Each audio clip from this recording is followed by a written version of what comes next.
It began as an unconfirmed whisper inside Kensington Palace, an unusual reference to line adjustments that no one in the press office would clarify.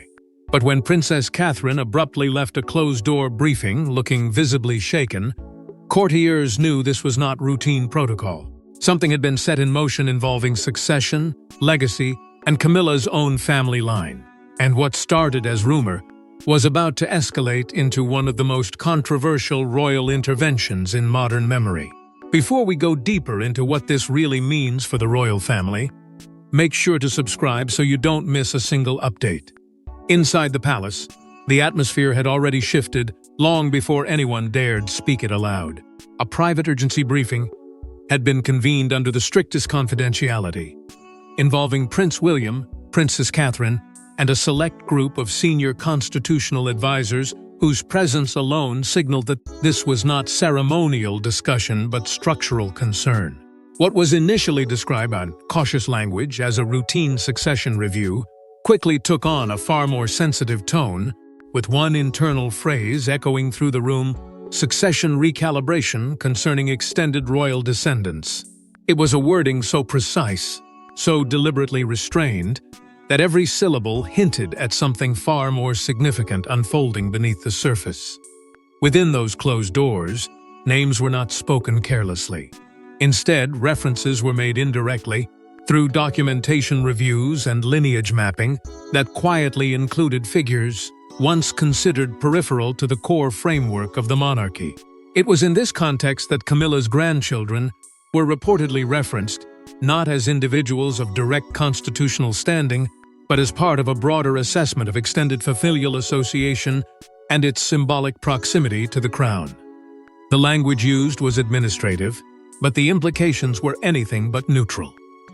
Every mention carried weight, every pause between words stretching the tension further, as though the institution itself was testing the boundaries of its own definitions. Outside the room, palace aides were suddenly instructed to freeze internal communication logs overnight, an action so unusual it immediately triggered concern among senior staff. Digital trails were restricted, updates paused, and routine correspondence suspended without explanation. In an environment where continuity is everything, silence itself became a message, and in that silence, uncertainty grew. What exactly was being prepared behind closed doors was no longer a matter of speculation, it was becoming a matter of timing. When Catherine eventually left the briefing, witnesses described her demeanor as visibly unsettled, her expression controlled but emotionally strained.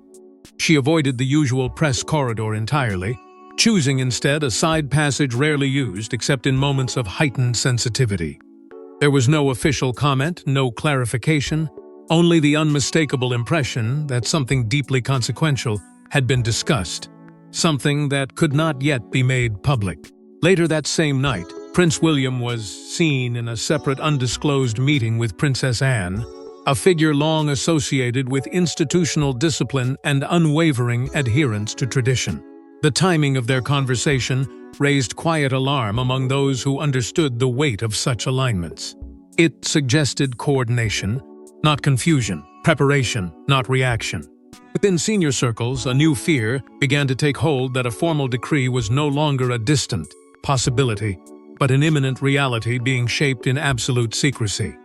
But what no one realized was that this wasn't just a discussion, it was the first signal of a deeper institutional purge already forming behind closed doors.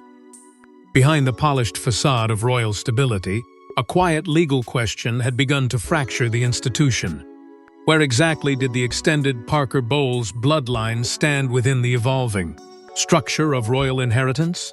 What began as an administrative review of titles quickly escalated into a constitutional gray zone, and as archival documents resurfaced, old boundaries once thought settled began to blur in ways no one had publicly anticipated.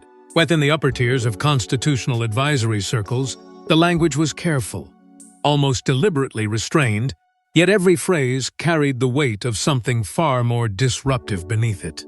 A review had been initiated into what internal memos referred to as non-direct lineage influence on royal representation, a phrase that sounded technical on paper but in reality touched the very core of how the monarchy defined itself. It was no longer just about names or titles, it was about symbolic proximity, inherited association, and the invisible lines that separated the crown from its extended family orbit. Historical comparisons were quietly drawn, most notably to the rigid exclusions implemented during Queen Victoria's reign, when extended relatives were systematically distanced from constitutional influence to preserve the sanctity of direct succession. Those precedents, once considered outdated historical footnotes, were suddenly being re-examined with renewed urgency. In private briefings, archivists and constitutional historians reopened centuries-old records, tracing how earlier monarchs had drawn hard boundaries not out of sentiment, but survival. And now those same questions were resurfacing in a modern context that felt increasingly unstable. Camilla's grandchildren were not directly named in official succession frameworks, yet their presence appeared in advisory documents in a way that immediately drew attention. Not as heirs, not as claimants, but as symbolic extensions of proximity to the royal structure itself. That distinction, subtle on the surface, became the center of growing unease. Because in the language of monarchy, symbolism often carries consequences far greater than formal designation. Constitutional lawyers became divided almost immediately. Some argued that the monarchy had no legal obligation to extend interpretive boundaries beyond direct lineage, while others warned that ignoring symbolic association could set a precedent for blurred institutional identity. The debate was not loud in public, but within closed rooms it grew increasingly tense, each side invoking different interpretations of tradition, precedent, and institutional necessity. What made the discussion more volatile was not disagreement itself, but the realization that no modern framework fully accounted for the scenario now unfolding. Princess Anne, known for her uncompromising adherence to structure and duty, was reportedly among those demanding the strictest possible interpretation of succession boundaries. For her, ambiguity was not a safeguard, it was a vulnerability. Prince William, while more measured in approach, was increasingly drawn into the concern that unchecked expansion of symbolic inclusion risked diluting the very framework that sustained royal legitimacy. In private assessments, he is said to have expressed unease over what was being described as a gradual erosion of constitutional clarity, where emotional ties were beginning to intersect with institutional definition. Amid these tensions, a phrase long buried in internal archives resurfaced: the Crown Integrity Clause. It was not a public law, nor an officially cited statute, but rather an interpretive principle referenced in historical advisory notes, emphasizing the preservation of direct lineage authority above all extended association. Its reappearance in modern briefings was enough to shift the tone of discussion entirely, as though the institution had suddenly remembered a rule it had not needed to enforce in generations. And yet, beneath all this legal and historical recalibration, something more immediate was beginning to take shape, something that would force theory into action and discussion into decisive movement, changing the entire trajectory of the debate in a single, irreversible step. Yet the crisis was not born from law alone, it was triggered by an alleged overreach that forced the institution into defensive motion. Insiders whisper that the breaking point came when private correspondence linked to informal privilege requests surfaced within restricted administrative channels. What should have remained confined to family discretion instead entered bureaucratic circulation. And once that boundary was crossed, the perception of neutrality inside the palace machinery collapsed almost overnight. In the weeks leading up to that moment, subtle but increasingly sensitive discussions had already begun circulating within advisory corridors, discussions framed as informal considerations around recognition, influence, and the symbolic positioning of extended family branches. Among these, the mention of Camilla's descendants appeared not as a direct constitutional claim, but as part of broader conversations about how far the monarchy's modern identity should stretch beyond its core lineage. Yet what made the situation volatile was not the discussion itself, but the manner in which it allegedly moved beyond protected channels and into structured administrative awareness. Allegations began to form that informal lobbying efforts had been made to explore expanded recognition within ceremonial frameworks, raising immediate concern among constitutional advisors. The issue was not simply about status, but about precedent, because even symbolic elevation, once documented, risked being interpreted in future as a form of hereditary entitlement. In an institution built on centuries of carefully calibrated hierarchy, even the perception of blurred boundaries could create lasting institutional instability. The situation escalated sharply when fragments of internal communication were reportedly circulated beyond their intended confidentiality layers. What should have remained sealed within advisory review cycles instead triggered an administrative alert response, forcing an immediate escalation into formal review protocols. The leak itself, whether accidental or deliberate, became less important than its effect. It shattered the assumption that sensitive deliberations could remain contained within the traditional inner structure of the palace machinery. Princess Anne, upon reviewing the matter, is said to have identified the breach not as an isolated procedural failure, but as a structural risk to institutional clarity.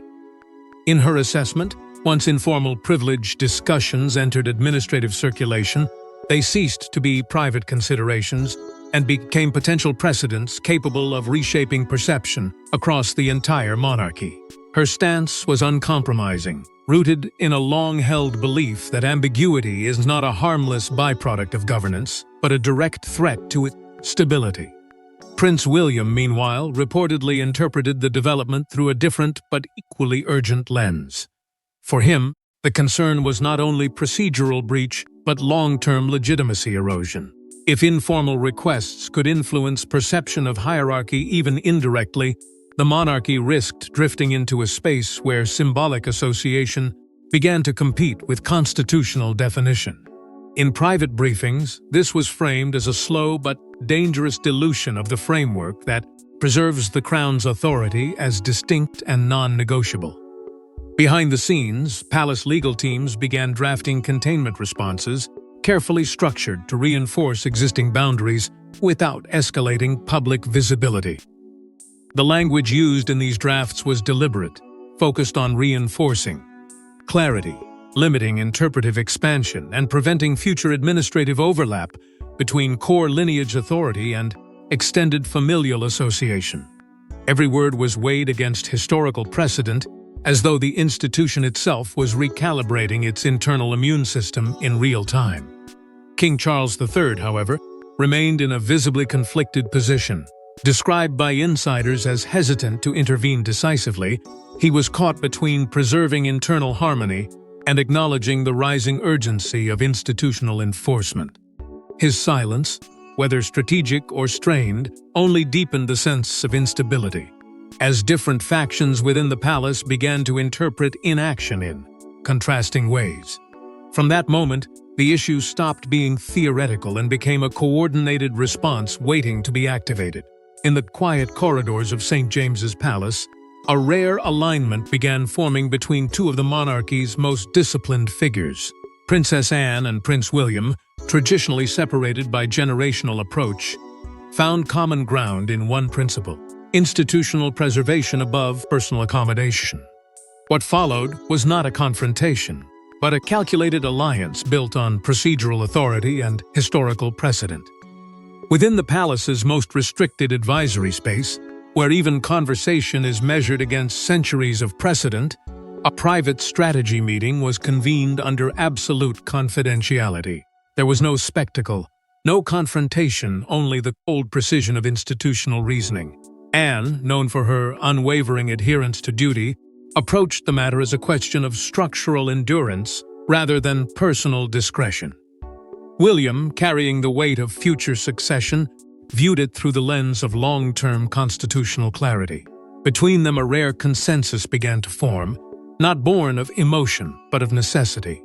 From that consensus emerged a framework internally referred to as the Line Integrity Protocol. It was not announced, not debated in public forums, and not presented as reform. Instead, It was constructed as a safeguard, an internal mechanism designed to reinforce the distinction between core, heirs of the crown, and its extended relational orbit.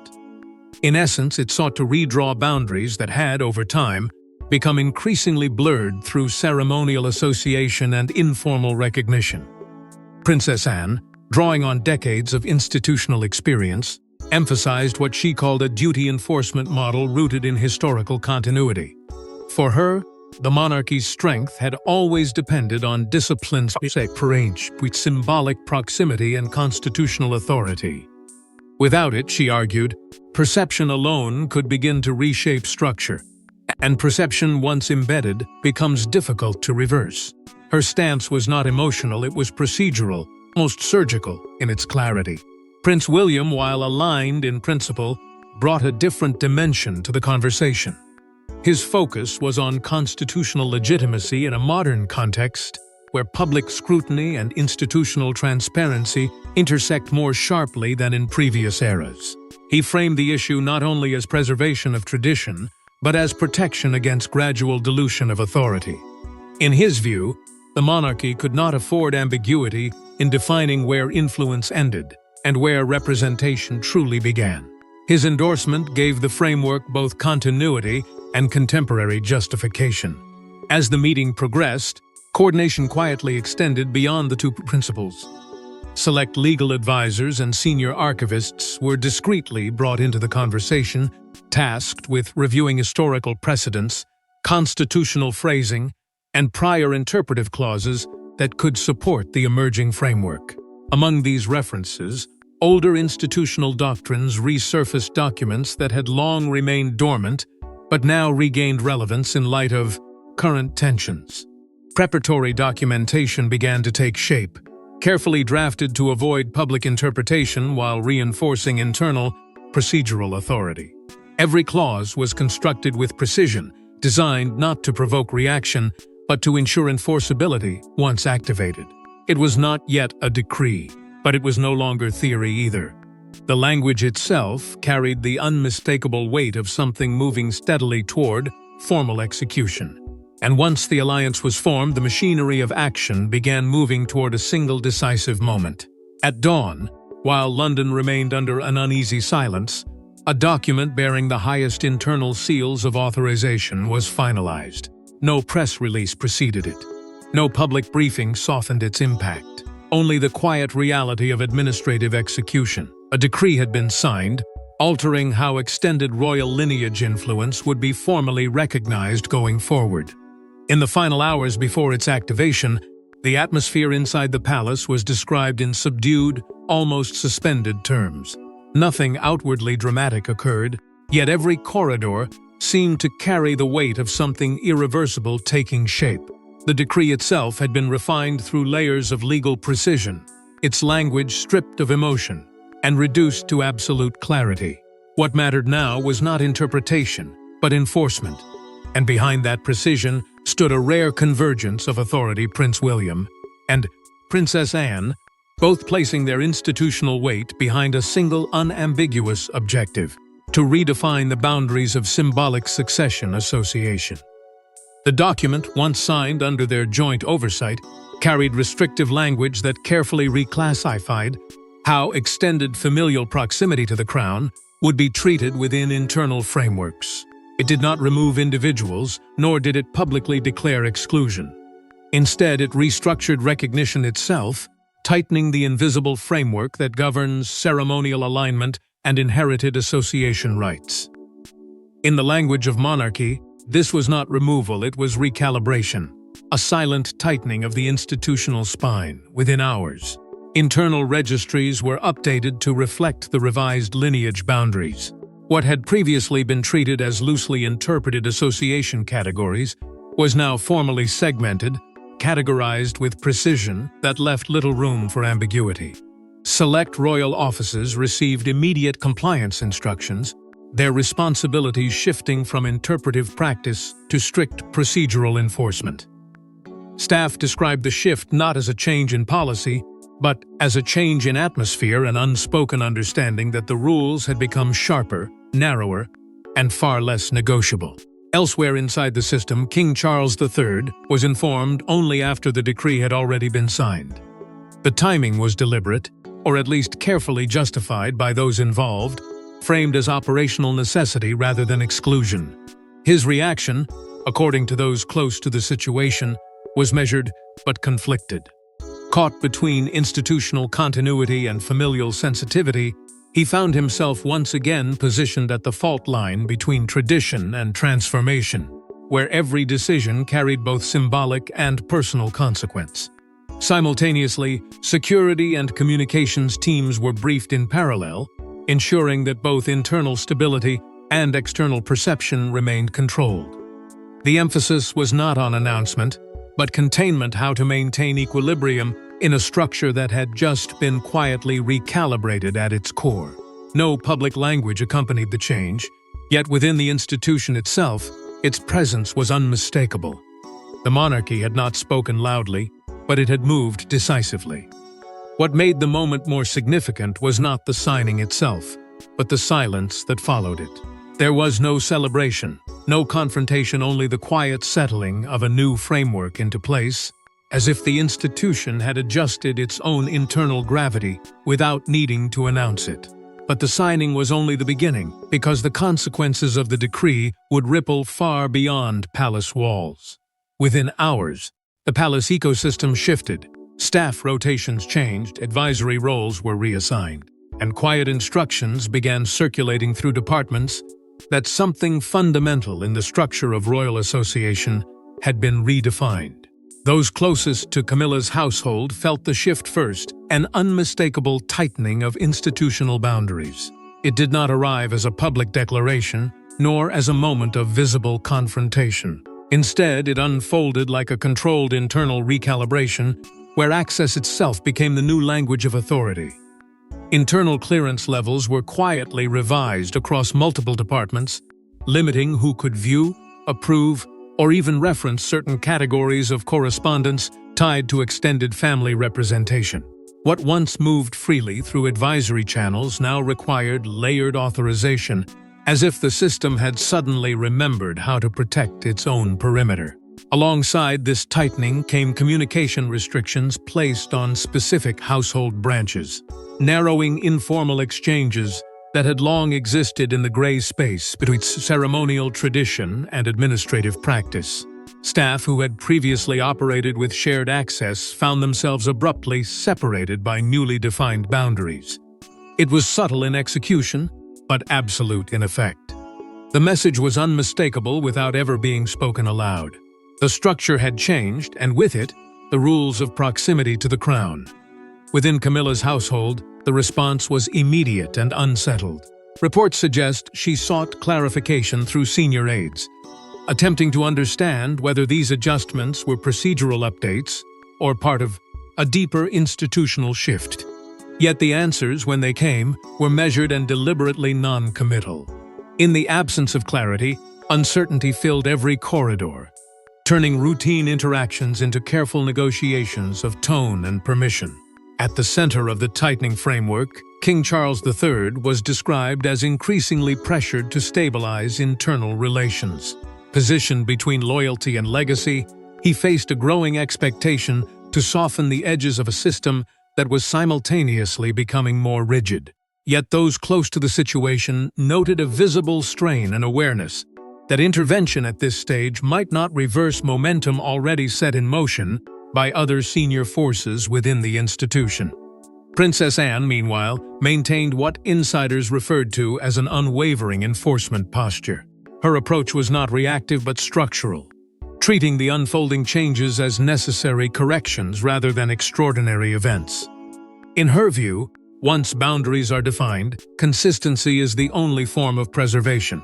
That principle, once activated, allowed little room for negotiation. Prince William remained publicly silent, yet internally his position was described as firm and unambiguous. His silence was not absence, it was alignment without amplification. Behind closed doors, his support for the recalibrated framework reinforced its legitimacy, signaling continuity between present enforcement and future succession authority. In that quiet alignment, the institution found stability even as it tightened. Across royal offices, early signs of compliance began to appear. Adjustments were implemented without resistance, procedural updates absorbed into daily operations, with a discipline that suggested acceptance rather than hesitation. The machinery of the palace, once fragmented by overlapping interpretations, now moved with a more singular rhythm, measured, cautious, and increasingly irreversible. Yet the most dramatic reaction was still forming outside the palace gates. When fragments of the decree inevitably leaked, the public reaction was immediate but carefully contained. Headlines hinted at line restructuring, while insiders refused confirmation. The absence of official detail only intensified speculation, as commentators attempted to decode what appeared to be a quiet but significant constitutional adjustment. What unfolded next was not a sudden explosion of public outrage, but a slow-burning wave of interpretation carefully shaped by uncertainty. Without an official statement from the palace, the vacuum was quickly filled by speculation, each outlet attempting to decode fragments of language that had escaped from controlled channels. The phrase "succession clarification measures" began circulating through media cycles, repeating so frequently that it took on a weight of its own, even without confirmation. In the absence of clarity, perception itself became the story. Inside the palace communication structure, silence was not accidental, it was strategic. No denial, no confirmation, no corrective framing. This absence created an unusual tension between the institution and the public narrative surrounding it. Royal correspondents noted that this level of coordinated quiet from senior figures was uncommon, especially in moments involving constitutional interpretation. It suggested not confusion, but containment, a deliberate decision to let interpretation remain fluid while internal adjustments settled into place. Across public platforms, debate intensified over what this could mean for the modern monarchy. Some framed it as an overdue structural refinement, a tightening of definitions in an evolving institution. Others saw it as evidence of deeper internal fractures, where questions of lineage, symbolism, and representation were being renegotiated behind closed doors. The monarchy, long accustomed to controlling its own narrative, now found itself in a position where interpretation was being led externally rather than internally. Within Camilla's household, a strict media avoidance strategy was immediately enforced. Engagements were minimized, statements withheld, and visibility reduced to essential appearances only. The silence was not just protective, it was defensive, designed to prevent further escalation of speculation. Yet even this restraint became part of the public narrative, reinforcing the sense that something significant had shifted beneath the surface of royal operations. Meanwhile, Princess Anne and Prince William maintained complete silence. Their absence from commentary was not perceived as withdrawal, but as reinforcement of authority. In the language of institutional behavior, silence from key figures often carries more weight than explanation. It signaled alignment with the emerging framework, rather than distance from it, strengthening the perception that internal consensus had already been reached. As media outlets continued to speculate, the flow of information became increasingly indirect. Briefings, when they occurred at all, were carefully structured, offering context without substance, direction without detail. The narrative was no longer being openly shaped, it was being subtly guided through absence, restraint, and controlled ambiguity. And while the world debated silence, inside the monarchy a new equilibrium was already taking shape. In the aftermath of the decree, the monarchy did not fracture, it recalibrated. Power did not shift outward but inward, consolidating around a stricter interpretation of lineage, duty, and institutional identity. And at the center of this recalibration stood a quiet alliance that had redrawn the boundaries of influence without ever needing public confrontation. What followed was not chaos, but something far more controlled and far more permanent. Within the institutional framework of the Crown, succession guidelines were quietly reaffirmed under newly tightened interpretive standards. Nothing about the formal hierarchy was publicly rewritten, yet everything about how it was understood internally had sharpened. The language of duty became more precise, less flexible, and infinitely more binding in practice than it had been before. At the core of this shift stood Princess Anne and Prince William, emerging not as disruptors, but as stabilizers of a system under subtle pressure. Their alignment did not announce itself through declarations or ceremonial gestures. Instead, it manifested through structure, through the steady reinforcement of boundaries that defined who stood within the operational heart of the monarchy and who remained at its symbolic edges. In that quiet recalibration, influence was no longer about proximity to the crown, but about defined constitutional relevance. As part of this restructured order, Camilla's extended family was formally distanced from symbolic succession proximity.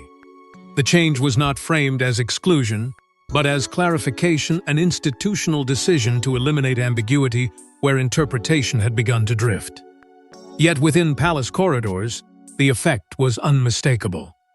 Lines that had once been loosely drawn through tradition were now firmly embedded through administrative certainty, leaving no room for gradual reinterpretation. King Charles III, positioned at the center of this evolving structure, gradually resumed his role as mediator. His presence became less about direction and more about balance, managing a system that had tightened itself in his absence of decisive intervention. Observers described his position as increasingly complex, tasked with preserving continuity, while navigating a framework that was now being defined more strongly by others within the institution than by the sovereign himself.